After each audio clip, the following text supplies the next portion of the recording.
And I am very confident that मैं ये case जीतूंगा because मुझे पता है मैंने कुछ गलत नहीं किया आज तक ज़िंदगी में। I have not been part of any pornography, any production, nothing to do with porn at all. These were A-rated films, yes, but they were not pornographic at all. You can't make me the kingpin of 13 apps, जबकि I'm only involved with one of them. ये एक vendetta है, एक known enemy है जिसने try किया था ये पूरा game बनाने का. It's so unfair that controversy मेरी है और आप मेरी wife का नाम involve कर रहे हो. क्यों? क्योंकि आपको एक क्लिक बेट मिलता है कि शिल्पा शेट्टी का पति डालेंगे तो ज़्यादा आपको व्यूज़ मिलेंगे. जो मुझे जानता है उसको पता है that Raj is a family man. मेरा फैमिली के आउटसाइड में मेरा बहुत ही छोटा एक फ्रेंड सर्कल है. 3 सालों से आप बहुत खामोश हैं, आपके ऊपर तरह तरह की बातें हो रही हैं, आप कभी बात नहीं किया, इसका क्या कोई खास स्पेसिफिक रीज़न था? सर देखिए, पिछले 3 साल से इतनी स्पेकुलेशन हो रही है और मीडिया इतनी स्पेकुलेशन कर रही है कि मुझे लगा इस स्पेकुलेशन में मेरी पार्टिसिपेशन की ज़रूरत नहीं है. बिकॉज मैं कुछ बोलता था, मीडिया कुछ उठाती थी, तो I realise sometimes silence is bliss. लेकिन जब बात फैमिली पे आती है और फैमिली मेम्बर्स को इन्वॉल्व किया जाता है, देन आई फील समवेयर एक टाइम आता है कि तो पीपल हैव मिसकंस्ट्रूड कि ये साइलेंस, ये चुप है, कुछ बोल नहीं रहा, तो is there any truth to the facts. और अलग से I have full faith in the judiciary. लड़ रहे हैं कोर्ट में, डिस्चार्ज के लिए लड़ रहे हैं. पिछले 3 साल से शायद जो 13 लोग एक चार्जशीट पे हैं, उनमें से मैं एक अकेला हूँ जो बोल रहा हूँ कि ये केस को जल्दी नतीजे तक पहुँचा जाए. गिल्टी है तो चार्ज अस, नहीं गिल्टी तो एक डिस्चार्ज मिलना चाहिए. सो अगर 1% भी ट्रूथ होता मीडिया की स्पेकुलेशन में या किसी चीज़ को लेके, मैं डिस्चार्ज के लिए नहीं लड़ता.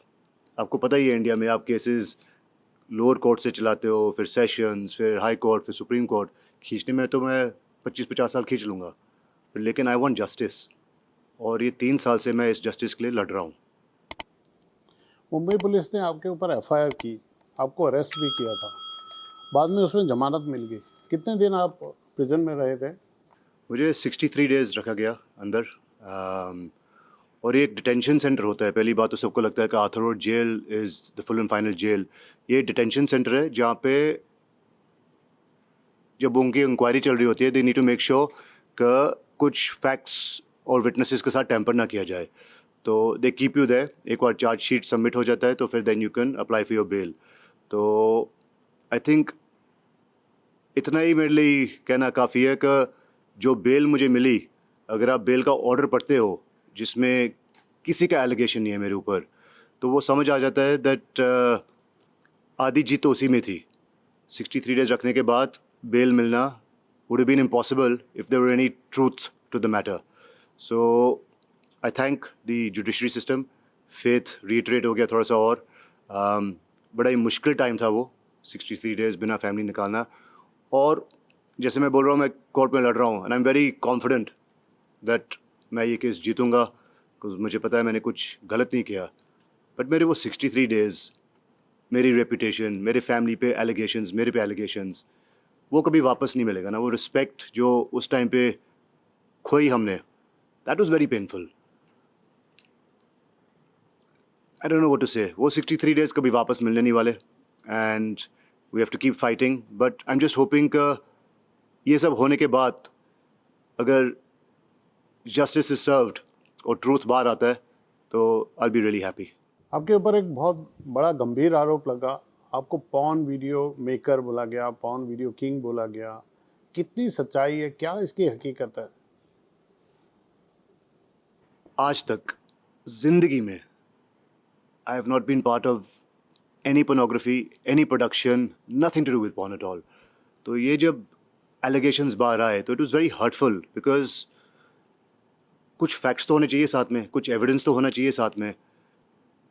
The reason the bail happened is because there were no facts to this.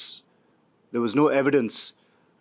एक allegation के ऊपर arrest किया गया, एक allegation के ऊपर trial by media किया गया मेरे साथ. So it was a very painful time when I know कि मैंने कुछ गलत किया नहीं है. जहाँ तक रही बात एक ऐप चलाने की, तो मेरे बेटे के नाम पे एक लिस्टेड कंपनी थी, एक टेक्नोलॉजी कंपनी थी और हम टेक्नोलॉजी सर्विसेज प्रोवाइड करते थे। उनमें से एक टेक्नोलॉजी सर्विस हम देते थे, मेरे ब्रदर इन लॉ की कंपनी कैनरिन थी, जिसमें उसने एक ऐप लॉन्च किया था। But even in that app जो वो यूके से चला रहा था, it was bold for sure, it was made for the older audience और एक ग्लोबली रिकग्नाइज क्लासिफिकेशन जो बोलते हैं। अगर आप सिनेमा जाते हो तो उसमें बोलते हैं कि यूए है, ए है। These were A rated films, yes, but they were not pornographic at all. और बहुत ही ग्लोबली रिकग्नाइज्ड लाइन है और अंडरस्टूड है कि what is porn, what is bold, what is UA, what is kids content. तो उस क्लासिफिकेशन के अंदर मेरे ब्रदर इन लॉ की app used to run various content and there was never anything objectional. अगर कुछ होता तो शायद मैं अपने ब्रदर इन लॉ को नहीं करने देता। तो जहाँ तक मेरा इन्वॉल्वमेंट रहा है, it is purely been as far as a technology provider.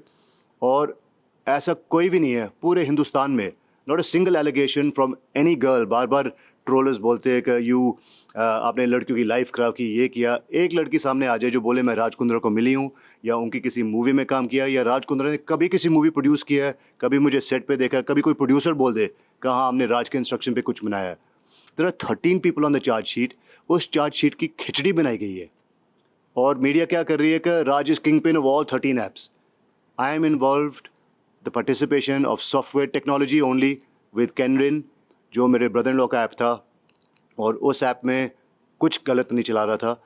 Balance apps क्या कर रहे थे मुझे उसमें कुछ लेना देना नहीं है। जो पहले जिनको अरेस्ट किया था उनका केस क्या है मुझे कुछ लेना देना नहीं है। You can't make me the kingpin of 13 apps जबकि I am only involve with one of them.